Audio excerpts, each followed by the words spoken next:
एक दिन शिवजी और पार्वती ने आपस में विचार किया कि मृत्युलोक में घूमने चलते हैं। तब पार्वती जी ने एक सुंदर जवान स्त्री का रूप बनाया और शिवजी ने एक बूढ़े आदमी का वेश बना लिया और साथ में नांदिए को भी ले लिया। फिर वे दोनों नांदिए पर बैठकर चल दिए। आगे चलकर जब वो एक नगर में पहुंचे तो लोग उन्हें देखकर हंसने लगे। बोले, देखो एक बैल पर दो दो मस्ताने कैसे बैठे हैं और बैल से चला भी नहीं जा रहा। यह सुनकर शिवजी पार्वती जी से बोले कि तुम बैल पर बैठी रहो, मैं उतरकर पैदल चलता हूँ। आगे चलकर उन्हें फिर एक गांव मिला। उन्हें देखकर गांव वाले बोले, देखो बैल पर जवान बैठी हुई है और बूढ़ा पैदल चल रहा है। पार्वती जी बोली, देखो यहाँ भी हमारा अपवाद हो गया। अब आप बैल पर बैठ जाइए और मैं पैदल चलूंगी। शंकर बैल पर बैठ गए और पार्वती जी पैदल चलने लगी।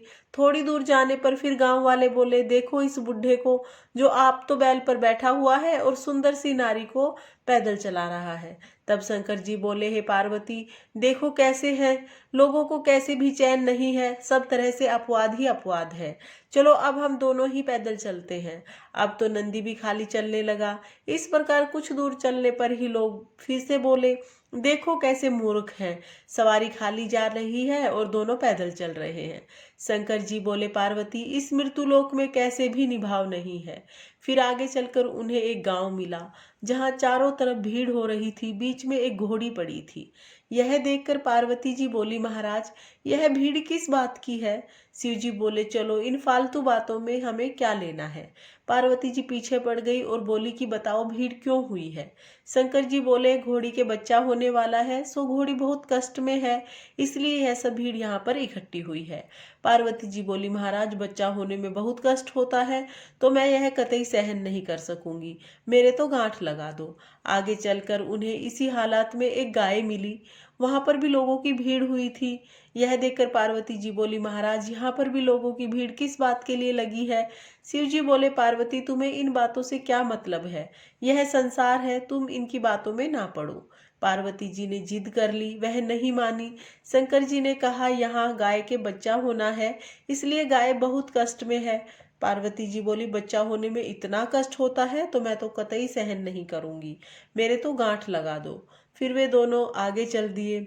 आगे चले तो देखा कि एक औरत बहुत कष्ट पा रही है और चारों तरफ सब आदमी भाग दौड़ कर रहे हैं। कोई दाई को ला रहा है और कोई बड़ी बूढ़ी को लेकर आ रहा है। सब लोग घबराए हुए हैं। सब तब पार्वती जी बोली, महाराज, यहाँ पर इतनी भागदौड़ क्यों मची है, किस बात की घबराहट है। तब शंकर जी बोले, पार्वती, यहाँ पर भी वही किस्सा है, एक औरत के बच्चा होना है, सो वह कष्ट में है। यह सुनकर पार्वती जी बोली, महाराज, बच्चा होने में इतना कष्ट होता है तो मैं तो यह कष्ट कतई सहन नहीं करूंगी, मेरे तो आप गांठ लगा दो।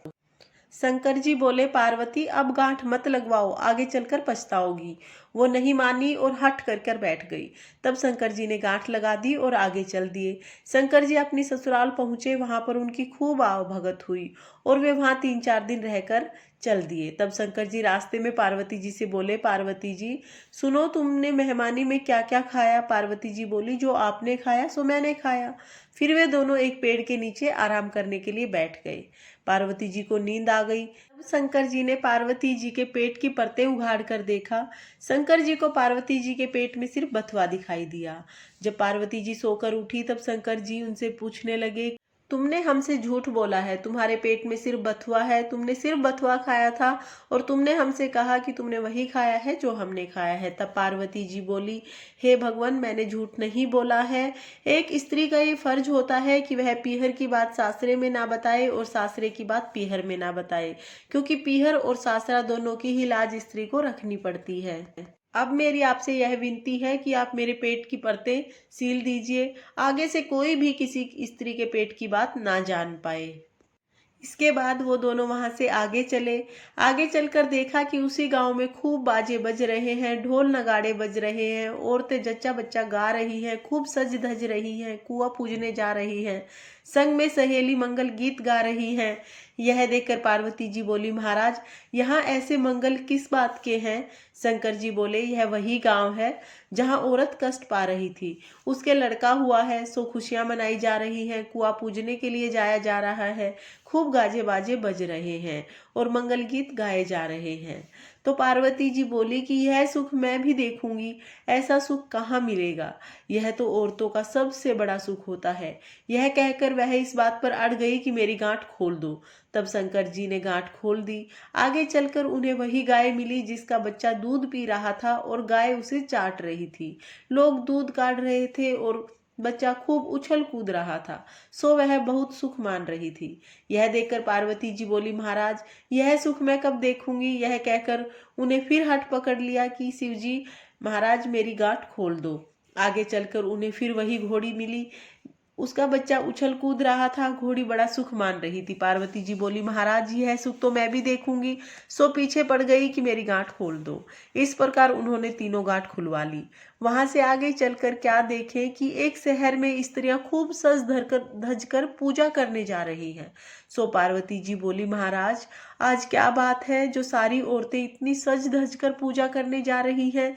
शिव जी बोले, आज तो हमारी तुम्हारी पूजा है। तब पार्वती जी ने कहा कि ऐसी बात है तो मैं भी पूजा करूंगी।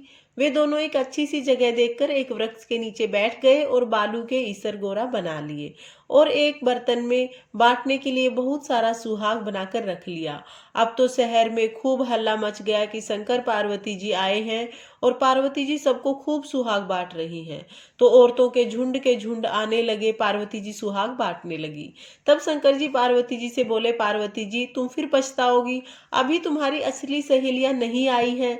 ये सब तो छोटी जाति की हैं जो आई हैं। वे सब तो खूब सज धज कर अच्छे अच्छे वस्त्र और गहने पहनकर आ रही हैं।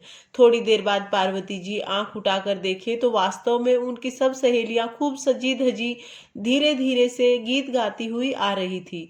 पार्वती जी ने कहा कि मेरे पास सुहाग कम रह गया है। तो झट से उन्होंने अपनी मांग से सिंदूर में से थोड़ा सा सिंदूर निकाला, हाथ की मेहंदी में से थोड़ी सी मेहंदी निकाली, आंख के काजल में से थोड़ा सा काजल निकाला, माथे की बिंदी में से बिंदी निकाली और अपने हाथ की कन्नी उंगली चीरकर उसमें से अमृत निकाला और इन सब को मिलाकर उन्होंने सुहाग बनाकर उन सब सहेलियों के ऊपर छींटा मारकर उन्हें सुहाग दे दिया। हे गोरा मैया, जैसे आपने उन सबको सुहाग दिया वैसे ही इस कहानी को कहते सुनते हुकारा भरते सबको सुहाग देना, सबका सुहाग अमर करना और अपनी कृपा दृष्टि बनाए रखना। इसके बाद हमें गणेश जी की कहानी कहेंगे। फ्रेंड्स, ये थी गणगौर की कहानी जो मैंने आपको सुनाई। ये कथा आपको कैसी लगी मुझे कमेंट करके जरूर बताना।